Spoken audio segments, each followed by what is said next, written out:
We are moments away of perhaps the final game of the group stages here in Stream C of the Snapdragon Pro Series Challenge Finals group stage.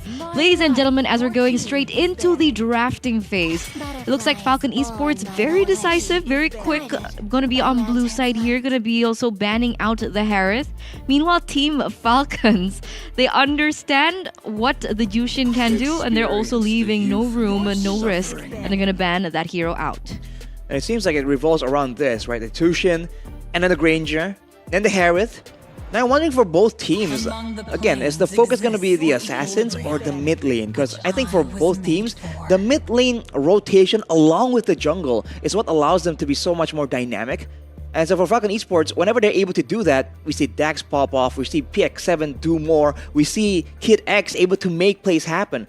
Same thing can be said for Team Falcons, right? Earlier, man, I think we saw few literally in almost every single meaningful engagement in the early game. I think both teams have the same kind of priorities right now in the drafting phase. Interesting. Luo Yi. Luo Yi is open. Falcon Esports kind of sort of forced to use that Fanny, ban that Fanny. But yeah, Team Falcons, you know what, says, yeah, okay. Because Fanny is banned out, let's not trade Luo Yi. All right, Hayabusa now is left open for Falcon Esports to pick up for themselves. This should be a Hayabusa, right? Suyo, Hayabusa. In theory, it should be the Hayabusa, but they got it last game too. Took an L. Right, is that the idea? Do they want to double down on that? Or do they have something else in the books? Because usually it's the Granger, right? But for Falcon Esports, as of right now, there's no real other alternative that's really tempting at this point. We'll see. I mean, they're taking their dear time. They're definitely discussing it as well right now. Is it going to be the Hayabusa? Is it going to be the Suyo? Or is it going to be the Joy, maybe? Who has been left open? And Phoveus. Wow, completely different off the books. Falcon Esports go for a Phoveus in the first phase. Well, it's no secret that the Royal Milk is a big part of Falcon Esports' success. Whenever he's doing well and he has pressure, we've seen them do better. And in the previous game, the Hilda was doing pretty okay. And until, the Hilda just started to get kited around and then eventually got too behind to be bursted down. So now that there's a Phoveus, technically when it comes to that dance, that back and forth, Falcon Esports will have a bit more say in it. But for Team Falcons, immediately with the Moskov, man, not really concerned about the late game nature, because they know they can have that macro play with the waves, play with the rotations. I mean, Team Falcons says, you know what, if it ain't broke, don't fix it. Picks up the Suyo and Moskov like they did in Game 1. Falcon Esports here, quick to respond. Joy and Cho. Yeah, that's the first time the Joy has been picked up. For Dax. For Dax. Are you nervous? Why would I be nervous? I'm not playing. Are you nervous for Dax? I'm interested because finally they don't go all in onto the Hayabusa. But Team Falcon's very quick with the response as well, and the Badang gets picked up to close out the first phase. Yeah, well, the Badang again for Team Falcons. It seems like they really want to double down on that early game aggression. And technically, I don't think we've seen I personally haven't seen this matchup, the Badang against the Cho potentially, right? It's going to be a lot of aggression, but Falcon Esports will have the better in and out. And technically, we haven't seen Dax use this Joy just yet, but there was that one moment during M6, I believe, where Dax made a huge play on the Joy. So I feel like it's something that he can definitely use. In theory, some of the ideas kind of match the Hayabusa. Get in, do some damage, be mobile and elusive, and get out. Yeah, I mean, let's see here, Falcon Esports, will they be able to deliver, at least force a Game 3 here? Because, okay, Team Falcons, very direct approach here. On the bans of the second phase, let's limit the gold laners. Bruno, Irithel, good night. And Falcon Esports here. Will they come into another mid lane, or will they actually force and secure that Phoveus lane? It is actually going to be the Hilda. Wow, okay. Well, for Falcon Esports, they themselves don't really have a mid laner just yet. But the first showing from Team Falcons is going to be the Hylas, potentially in the EXP lane now, going up against the Phoveus. We've seen this matchup. The constant nature of the Ring of Punishment, I think, makes it quite difficult for the Phoveus to all in all that reliably. good kiting as well, technically, because the Hylas doesn't really have to spend time with the basic attack animations. But, oh, it's a carry! Yeah, that's what I was worried about. That's the only hero left in Benny's hero pool, other than the Bruno. And we go for the Aurora. It's a losing lane, though, for the carry. In theory, and oh man, even a fair miss right here to just weather the initial burst coming in from Falcon Esports. Because if the Joy's Electrifying Beats and Frigid Glacier have been used up, I mean, Falcon Esports team really just relies on these big ultimates to get a big moment.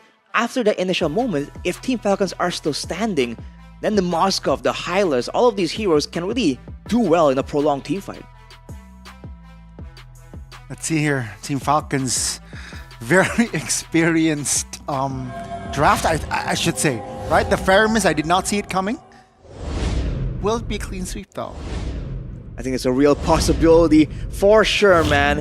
I haven't seen the fair miss too often right now, but when it does show up in the Line of Dawn, it is a terrifying prospect to deal with. Especially with this, the all-in potential coming in from the side of Team Falcons. Let's just see how this one plays out, Gani. It's round 2 for the Myanmar team against the Philippines here. Oh, whoa! My goodness! Land of Dawn, here we go. Early action here. Falcon Esports and Team Falcons. Arashi, you almost dropped your heart. What? It's like, oh my god. I wasn't ready, man. We jumped into the action real quick.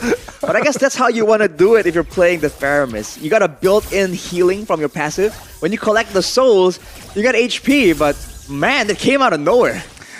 Oh, it's round 2, folks. Will it end in the second round, or will we go to the third round?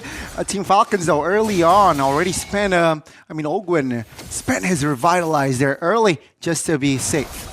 Master Assassins for both gold laners, though, they're going to be going head-to-head, trying to get some domination, because Carry is a late-game marksman, but at the same time, not the worst of laning phases, right? With ways to really disengage, poke, and harass.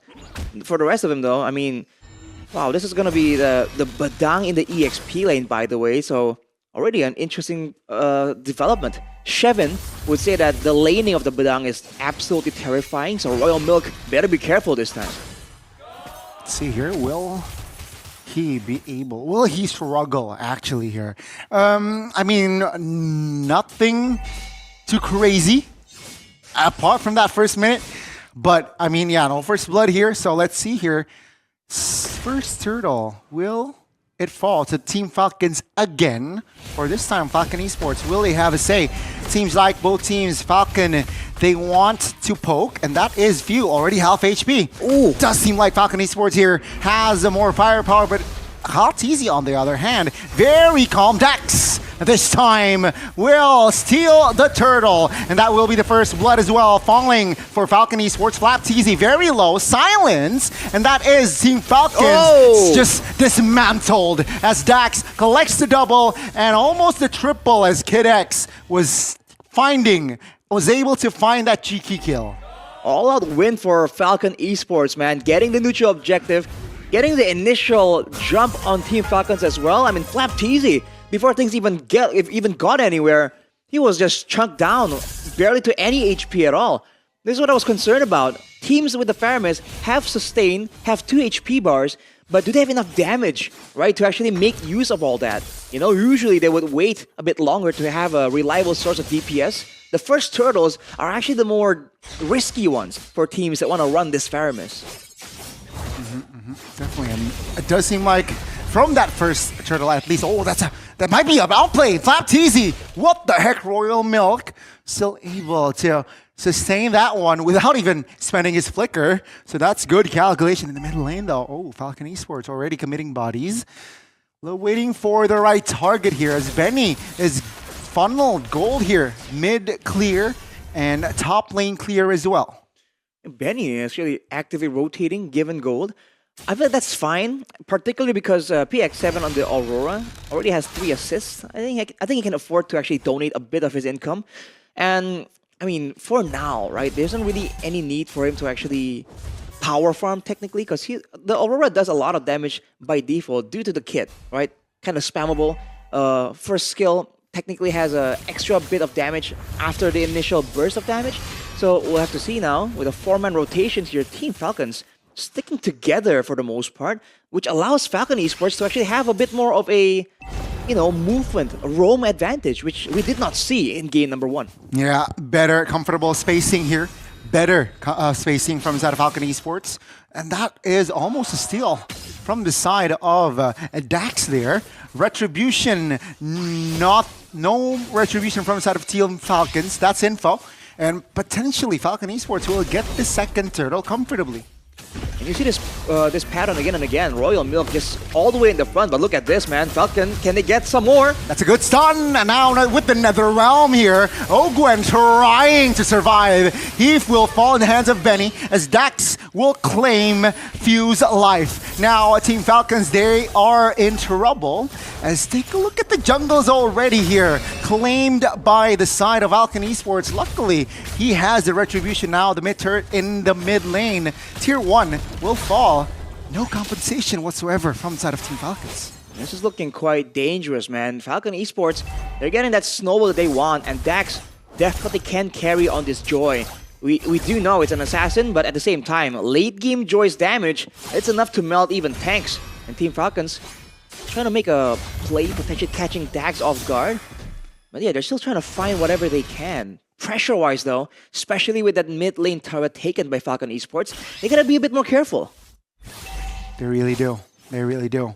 Let's see here. I'm thinking what Team Falcons, what's their window here, right? I believe all they need to do now is just focus and funnel the goal to Super Marco, right? Super Marco, I mean, that's one way to do it. Especially if Super Marco does have the necessary items to be a real threat.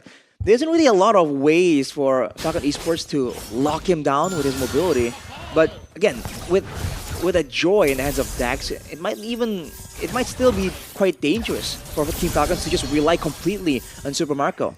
But if you take a look at the items here, Thunderbolt is completed for FlapTZ. He's going to be trying to stack that up. But with the teams already roaming around, the laning phase is over. He can't stack it that easily anymore. Let's see here. That's a good pull from the side of Team Falcons. Golden Staff already inside of Benny's arsenal. So extra attack speed as well. Good. I guess Falcon Esports, they're good at like waiting for the right moment here.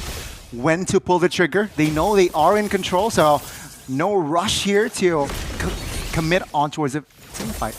They might want to ignore the turtle and go for kills instead. That might be what they require to get back in this game. Yep, Dax here, smelling blood. Nether Realm already committed. Now, with the rhythm of joy, it's actually Benny who will secure the kill alongside PX7. But Benny claiming extra gold with the double. Top lane though, that will be the only trade as the neutral objective will still fall for Falcon Esports. So that's perfect turtle this time for the Myanmar team.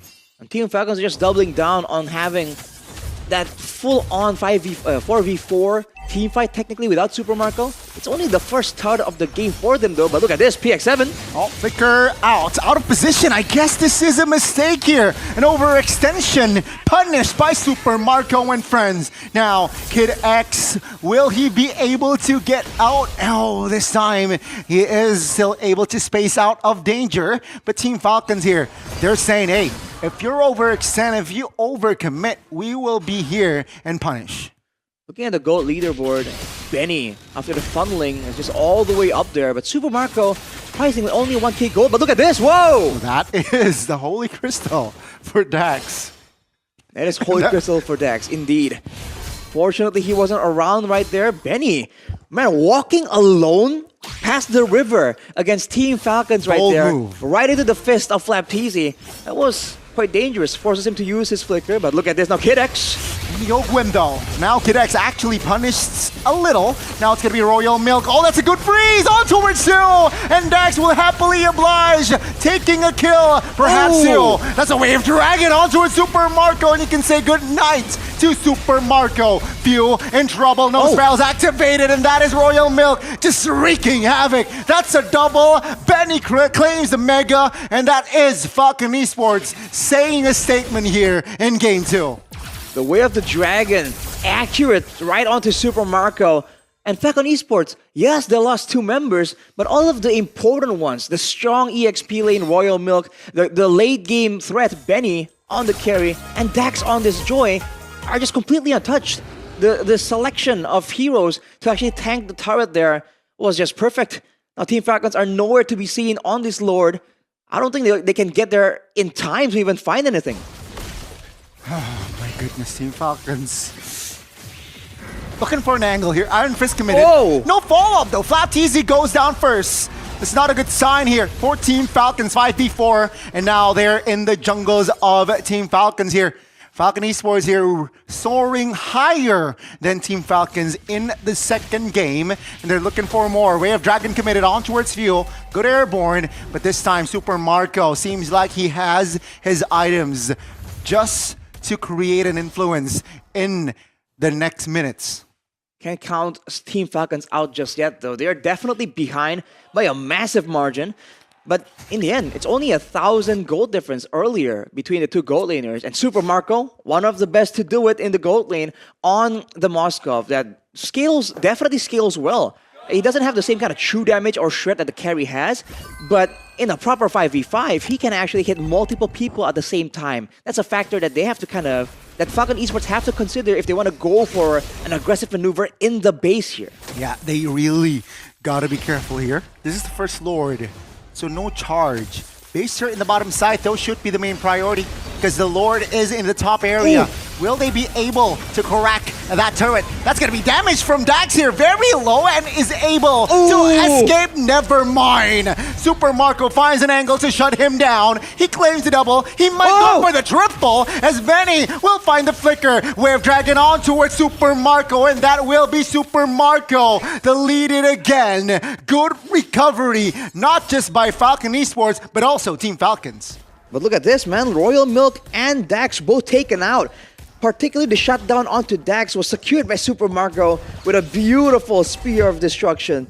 But I feel like afterwards, it seemed like there was a chance to just go all the way with it, but the Way of the Dragon turns out was still available. That is unfortunate, but in the grand scheme of things, that is a lot of good things happening for the side of Team Falcons. Looking at the items once again right here, already a Wind of Nature available. Wow. Along with the Trinity, so the damage is definitely already there. For the Faramis too, the glowing one is gonna make sure that he can apply that shielding reduction as well to everyone from Falcon Esports. It's not looking that, I mean, it's still a 5,000 gold lead, almost 6,000, but all things considered, it's not looking too bad. I feel like Team Falcons has shown that there are options here. There are chances available to them. I mean, definitely, right? I mean, again, with the spike that Super Marco has, it's more than enough to at least be a threat here. Regardless, Falcon Esports has a 5,000 gold lead. One big team fight. If Team Falcons gets it, yeah, they will neutralize in the gold department. And that is why Falcon Esports, they're also picking their battles here, not opening things up too crazy. But the Magic Sentry has been committed here. Benny in a very, very awkward position, almost threatened there. That's a good, that's a Purify. Wow. That's a Purify spent though, I believe, from Fuel. So that's info again. Falcon Esports waiting on their cooldowns. And it does seem like they have a slight advantage knowing from that trade. The Lord's going to be blitzed down immediately. Benny is doing way too much damage. No contest from Team Falcons at all. That wasn't just the Purify, man. That was the Netherrealm as well. And still, despite all that, the fact that he got tagged by that Frigid Glacier just deleted him. PX7 is doing a ton of damage right now. You're right, you're right. And now this is the second chance here for Falcon Esports to try be on the offense and perhaps crack their mean base. Yeah. Let's see. With the Lord on the bottom side, what's the idea here? 3-wave push? Yeah. You know, or they can actually, I think they feel confident enough to just go for 3 individual fights if they want to. But for now, let's see Team Falcons here. Is there anything they can do to kind of stall out the waves? You know, because the wave management here is what's most important with the Lord. Let's see here. I mean, with the Faramis, your high ground isn't that good, but you have Moskov, you have Super Marco, who has collected his main priorities items. Whoa. Kyle Teasy opening things up Glorious pathway committed. That's Frigid Glacier on towards Fuel. Good night to Fuel. And ladies and gentlemen, the main base is wide open. Team Falcons, can they defend here? Lore taken care of, but that is Dax jumping in, claiming a body. Kaltizi goes down, and ladies and gentlemen, the team from Myanmar will force the Falcon from the Philippines on towards a Game 3. That was a close defense. A respectable attempt from Team Falcons, but